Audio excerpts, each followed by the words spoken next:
শাকিব খান মানেই যে একটা নতুন ইতিহাস, এটাকে নিয়ে বন্ধুরা আর কোনো রকম সন্দেহ নেই।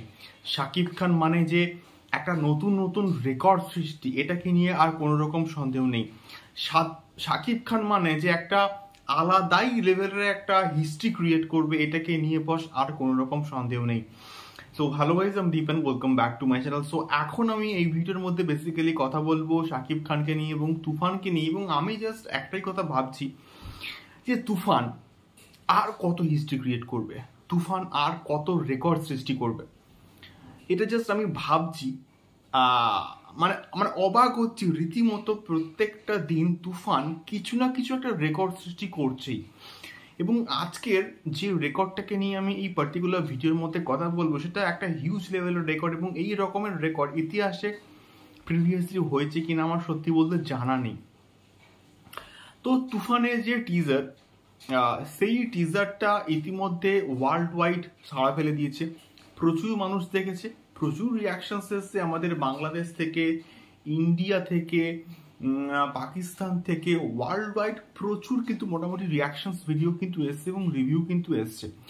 তার মধ্যে পাকিস্তান এমন একটা দেশ যেখান থেকে এখনো অবধি যা আপডেট আসছে, এবং আব্দুল ভাই কিন্তু এই পোস্টটা করেছেন, এবং তার কথা অনুযায়ী কিন্তু প্রায় 147টা রিয়াকশন ভিডিও কিন্তু এসছে মানে চ্যানেল থেকে। এই তুফানের যে টিজার, সেই টিজারটার কিন্তু মোটামুটি রিয়াকশন ভিডিও এসছে। জাস্ট ভাবো, ক্যান ইউ জাস্ট ইমাজিন কি লেভেলের রেকর্ড এটা। শুধুমাত্র পাকিস্তান থেকে 147টা চ্যানেল থেকে কিন্তু তুফানের টিজার রিয়াকশন এসছে। এটা সত্যি বলতে অবিশ্বাস্য একটা রেকর্ড।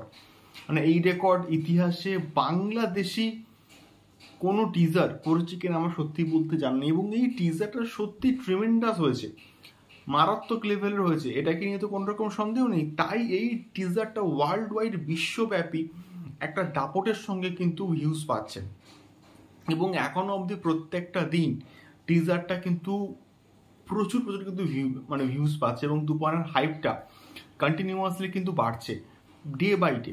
এবং এটার যে গান এলো, গানের যে টিজারটা ড্রপ করা হচ্ছে, সেই টিজারটাও কিন্তু জাস্ট মারাত্মক লেভেলের কিন্তু হয়েছে। মানে রায়ান রাফি সেই স্ট্যান্ডার্ডটা কিন্তু কন্টিনিউয়াসলি মেনটেন করছে, যে স্ট্যান্ডার্ডটা সে প্রমিস করেছিল সেই কোয়ালিটিটা কিন্তু কন্টিনিউয়াসলি মেনটেন করছে। এটাই আমার মেনলি বলার হচ্ছে উদ্দেশ্য।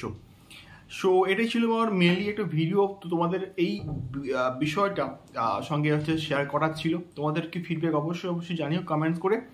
দেখা হচ্ছে পরবর্তী ভিডিওতে তুফান সংক্রান্ত আরও অনেক আপডেটস নিয়ে। টাটা।